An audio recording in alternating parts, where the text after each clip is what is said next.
안녕하십니까? 삶의 지혜와 영혼의 울림을 전하는 시간입니다. 우리는 살아가면서 크고 작은 문제들과 마주하게 됩니다. 때로는 그 문제의 거대한 크기에 압도되어 희망을 잃고 지쳐 쓰러지기도 합니다. 여러분 중에는 문제의 크기에 영향을 받는 삶에 지쳐 이제는 내 안에 있는 희망의 크기로서 그 문제에 영향을 미치고 싶다고 소망하는 분들이 얼마나 계십니까? 오늘 우리는 바로 그 길, 절망의 황무지에서 기쁨의 샘물을 발견하는 여정을 떠나보려 합니다. 본격적인 이야기에 앞서 잠시 여러분께 부탁의 말씀을 드립니다. 만약 오늘 이 이야기가 누군가에게 힘이 될 수 있다고 생각하신다면 이 영상을 나누어 주십시오. 여러분의 나눔은 하나님의 은혜를 전하는 귀한 통로가 될 것입니다. 또한 저희 채널을 구독하시면 이 은혜로운 여정을 계속 함께 하실 수 있습니다. 이 말씀을 듣는 모든 분들의 삶에 주님의 평강이 가득하기를 기도합니다. 오늘 우리가 함께 묵상할 말씀은 구약 성경 이사야 35장입니다.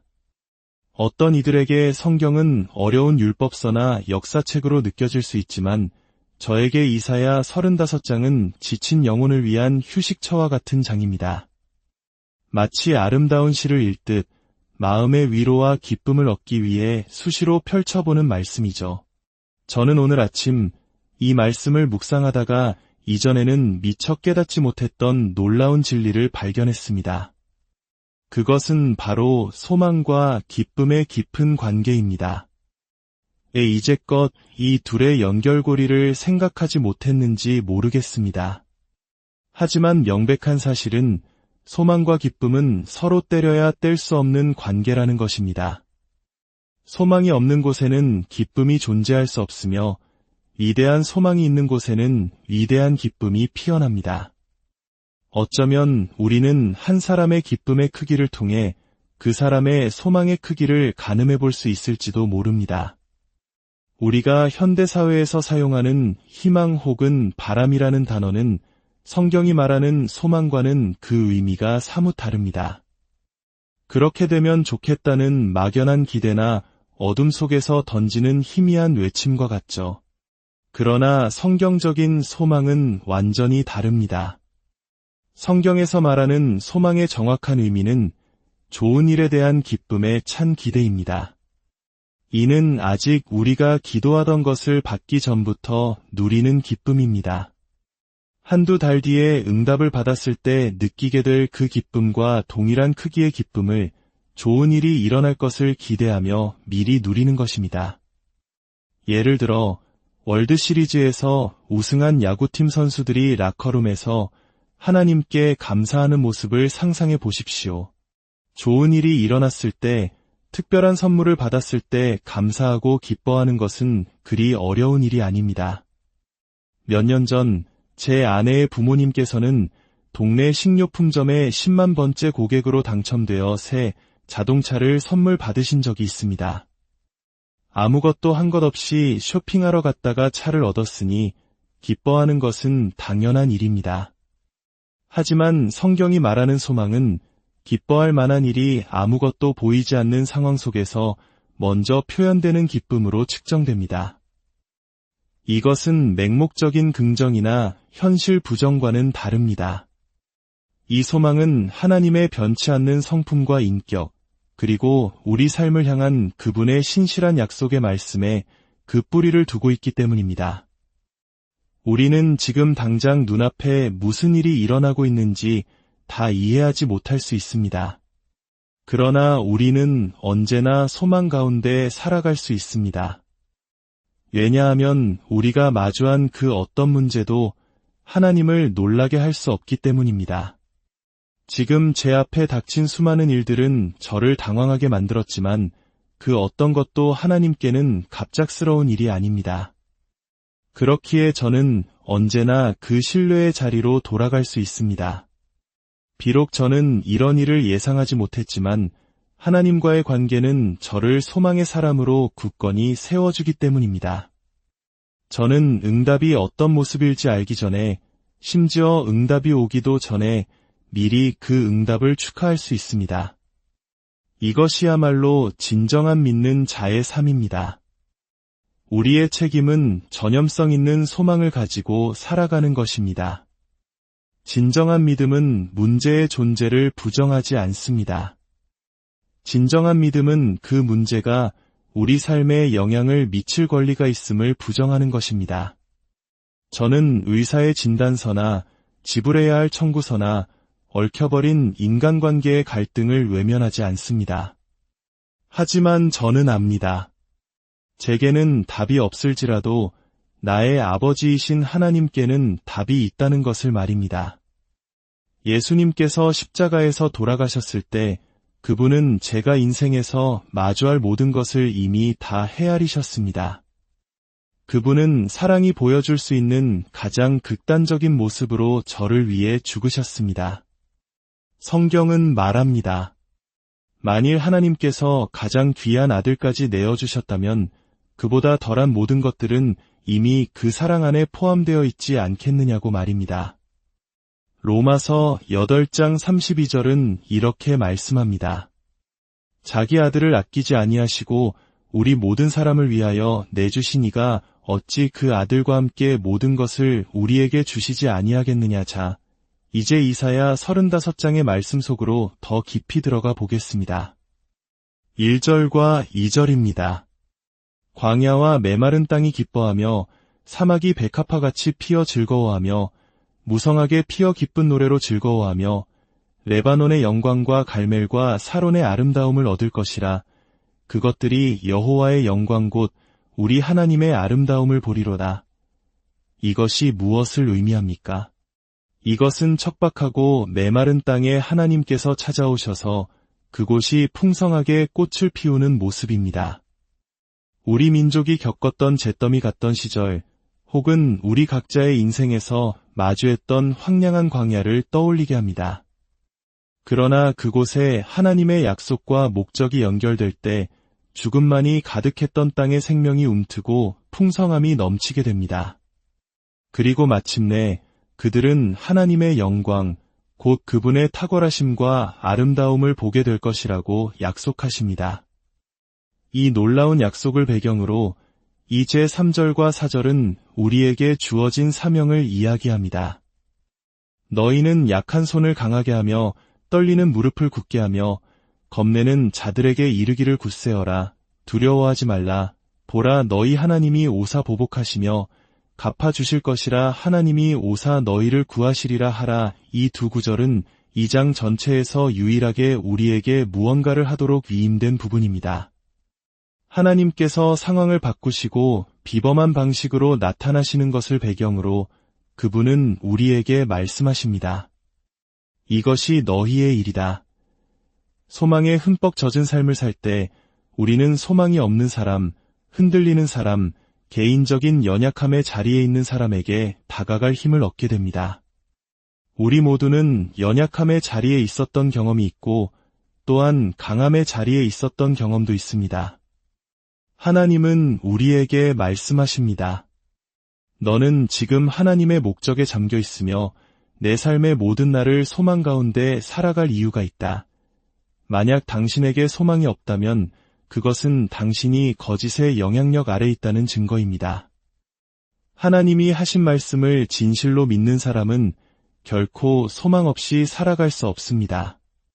왜냐하면 우리가 마주할 그 어떤 일도 하나님을 놀라게 할 수 없으며 그분의 해결책에 이미 포함되지 않은 것은 없기 때문입니다. 성경에서 가장 놀라운 구절 중 하나는 예수님께서 세상의 기초가 놓이기 전부터 십자가에 못 박히셨다고 말하는 부분입니다. 세상이 만들어지기도 전에 하나님 아버지와 아들은 이미 세상을 창조하고 그들이 죄를 지을 것이며 아들이신 예수님께서 그들을 대신하여 죽을 것을 결정하셨습니다. 이것이 무엇을 의미합니까? 문제가 생기기 전에 이미 해결책이 존재했다는 것입니다. 그러므로 우리가 연약한 자리에 있는 이들을 발견할 때 우리는 그들의 손을 강하게 하고 그들의 무릎을 굳게 해야 합니다. 군대에서 장거리 구보를 하다가 힘이 다해 쓰러진 동료를 본 한 친구의 이야기가 생각납니다. 그들은 결코 동료를 버려두지 않았습니다.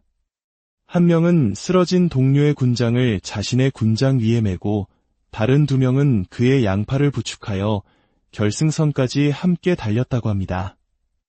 어쩌면 이것이 바로 우리가 해야 할 일일 것입니다. 서로를 붙들어주고 다시 일어설 수 있을 때까지 함께 서주는 것.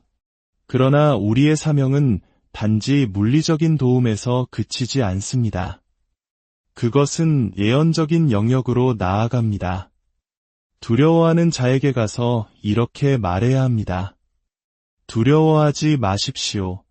하나님께서 당신의 모든 억울함을 풀어주시고 잃어버린 모든 것을 온전히 보상하실 것입니다. 이것은 공허한 격려가 아닙니다. 이것은 한 사람의 삶에 하나님의 은혜를 풀어놓는 행위이며 그들이 간절히 원하는 응답 속으로 들어갈 수 있도록 돕는 것입니다. 에베소서 4장 29절은 이 진리를 완벽하게 설명합니다. 무릇 더러운 말은 너희 입 밖에도 내지 말고 오직 덕을 세우는데 소용되는 대로 선한 말을 하여 듣는 자들에게 은혜를 끼치게 하라. 우리가 누군가에게 다가가 두려워 마십시오. 하나님께서 당신의 모든 손실을 회복시켜 주실 것입니다. 라고 선포할 때 놀라운 일이 일어납니다. 성경은 그 덕을 세우는 말이 듣는 이에게 은혜를 준다고 말합니다. 은혜는 어디로부터 옵니까? 바로 하나님으로부터 옵니다. 즉, 하나님께서는 우리가 누군가를 격려하기로 선택하는 그 모습을 보시고 그곳에 당신의 은혜, 곧 신적인 호의를 더하시기로 결정하신다는 뜻입니다. 우리의 격려의 말이 하나님의 능력이 임하는 통로가 되는 것입니다. 하나님께서는 우리에게 사명을 주실 때 우리가 행하지 않으면 당신이 대신 해주시겠다고 말씀하지 않으십니다. 만약 우리가 연약한 자의 손을 붙잡고 예언적인 격려의 말을 선포하기를 하나님께서 기다리고 계셨다면 어떻게 하시겠습니까? 우리가 하나님의 주권만을 탓하며 기다리는 동안 사실 하나님께서는 우리의 순종과 행동을 기다리고 계셨을지도 모릅니다. 자, 우리가 이 사명을 감당할 때 어떤 일이 일어나는지 보십시오. 이사야 35장 5절입니다. 그때에 맹인의 눈이 밝을 것이며 못 듣는 사람의 귀가 열릴 것이며 그때에 저는 자는 사슴같이 뛸 것이며 말 못하는 자의 혀는 노래하리니 이는 광야에서 물이 솟겠고 사막에서 시내가 흐를 것임이라. 보십시오. 상처 입은 사람 곁으로 가서 하나님께서 온전히 회복시키실 것이라고 예언할 때 그때에 눈먼 자의 눈이 열리고 귀 먹은 자의 귀가 열리며 저는 자가 뛰고 말 못하는 자가 노래하게 됩니다. 왜 그렇습니까? 성경은 그 이유를 광야에서 물이 터져 나오고 사막에 시냇물이 흐를 것이기 때문이라고 설명합니다. 구약 성경에서 물은 거의 항상 성령님을 상징합니다. 즉, 이 모든 치유와 회복은 하나님의 임재, 곧 성령님께서 부어지심으로 일어난다는 것입니다.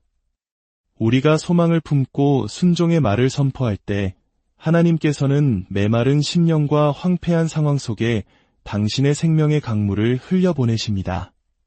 그리고 이 모든 기적적인 회복의 결과로 무엇이 생겨나는지 아십니까?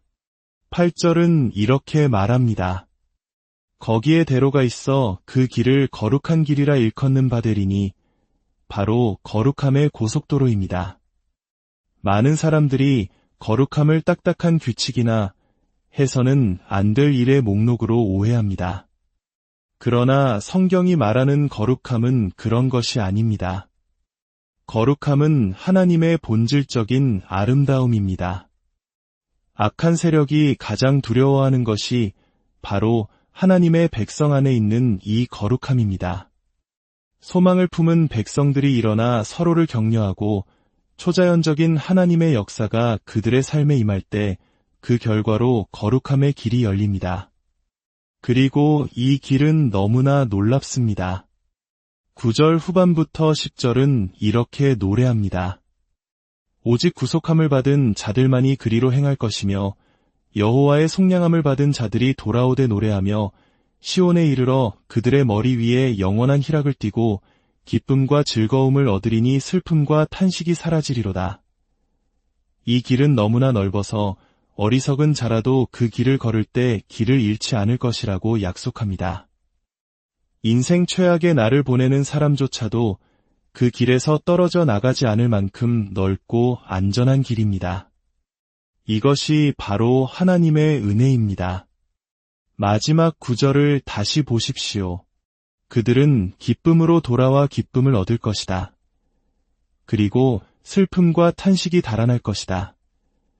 이것이 바로 우리가 꿈꾸는 기쁨의 업그레이드입니다. 이제 함께 기도하겠습니다.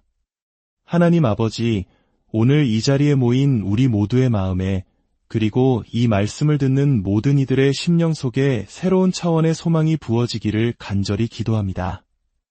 더 이상 문제의 크기에 압도당하는 인생이 아니라 우리 안에 있는 위대한 소망의 크기로 문제에 영향을 미치는 자들이 되게 하여 주옵소서. 우리 각 사람에게 기쁨으로 측정될 수 있는 놀라운 소망을 허락하여 주시옵소서. 그리하여 다시는 문제의 영향력 아래 넘어지지 않고 오히려 우리 안에 있는 기쁨이 생명의 샘이 되어 우리 자신과 가정, 그리고 우리 주변의 모든 사람에게 흘러가게 하옵소서. 예수님의 이름으로 기도합니다. 아멘. 여러분의 삶에 슬픔과 탄식은 사라지고 영원한 기쁨과 즐거움이 가득하기를